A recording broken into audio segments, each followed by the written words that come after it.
Sir, ഒരു പ്രൊജക്റ്റിൻ്റെ construction quality നമുക്ക് എങ്ങനെയൊക്കെ എൻഷുർ ചെയ്യാൻ സാധിക്കും? ക്വാളിറ്റി ഓഫ് കൺസ്ട്രക്ഷൻ എന്ന് പറയുന്നത് പ്രധാനമായിട്ട് 2 കാര്യങ്ങൾ ഡിപ്പെൻഡ് ചെയ്താണ് ഇരിക്കുന്നത്. ഒന്ന്, നമ്മൾ ഉപയോഗിക്കുന്ന മെറ്റീരിയൽസ്, 2 വർക്ക്മാൻഷിപ്പ്. അപ്പോൾ ഇതിൽ മെറ്റീരിയൽസിൻ്റെ ക്വാളിറ്റി എന്ന് പറയുന്നത് നമുക്ക് മെറ്റീരിയൽ സ്പെക്ക് നോക്കിയാണ് നമുക്ക് തിരിച്ച് അറിയാൻ പറ്റുക.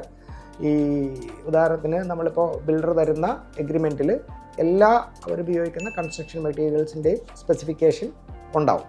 എല്ലാ മെറ്റീരിയലിനും സ്പെസിഫിക്കേഷൻ ഉണ്ടാവും. ഒരുപക്ഷെ അതിൽ വരാത്ത കാര്യങ്ങൾ ചിലപ്പോൾ സിമൻ്റ് ഏതാണ്, സ്റ്റീൽ ഏതാണ് ഉള്ള കാര്യങ്ങളൊക്കെ ആയിരിക്കും ഉണ്ടാവാതിരിക്കും. ഫിനിഷിംഗ് പ്രൊഡക്ട്സിൻ്റെ എല്ലാ സ്പെക്കും അതിൽ വളരെ കൃത്യമായിട്ട് പറഞ്ഞിട്ടുണ്ടാകും. അപ്പോൾ അത് നമുക്ക് അവരോട് ചോദിക്കാം, നിങ്ങൾ ഏത് ബ്രാൻഡ് ഓഫ് സിമൻ്റാണ് ഉപയോഗിക്കുന്നത്, ഏത് ടൈപ്പ് ഓഫ് സ്റ്റീലാണ് ഉപയോഗിക്കുന്നത്, ഈ കാര്യങ്ങളെക്കുറിച്ച് നമുക്ക് അവിടെ ചോദിക്കാം.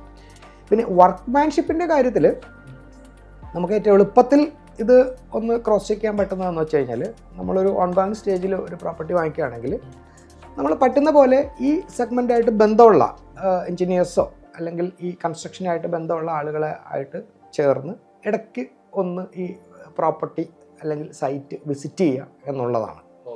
ഇതാണ് നമുക്ക് വർക്ക്മാൻഷിപ്പിനെ എത്രത്തോളം ഉണ്ട് എന്ന് അല്ലെങ്കിൽ അതിൻ്റെ ക്വാളിറ്റി ഒന്ന് മനസ്സിലാക്കാനുള്ള പ്രധാനപ്പെട്ട വേറൊരു കാര്യം. പിന്നെ ഏറ്റവും ഇമ്പോർട്ടൻ്റ് ആയിട്ടുള്ളൊരു കാര്യം എന്താണെന്ന് വെച്ച് കഴിഞ്ഞാൽ, നമ്മൾ ഈ കൺസ്ട്രക്ഷൻ ഉപയോഗിക്കുന്ന വെള്ളം, ഇതിൻ്റെ ക്വാളിറ്റി എന്താണ് എന്ന് നമ്മൾ ഒന്ന് ക്രോസ് വെരിഫൈ ചെയ്യുന്നത് എപ്പോഴും നല്ലതാണ്. കാരണം വലിയ വോളിയം വേണം ഇത്, പക്ഷേ ഈ കൺസ്ട്രക്ഷൻ ഉപയോഗിക്കുന്ന വെള്ളം എപ്പോഴും നമ്മുടെ ഡ്രിങ്കിങ് വാട്ടറിൻ്റെ ക്വാളിറ്റി ഉള്ളതായിരിക്കണം എന്നാണ് സ്റ്റാൻഡേർഡ്സ്.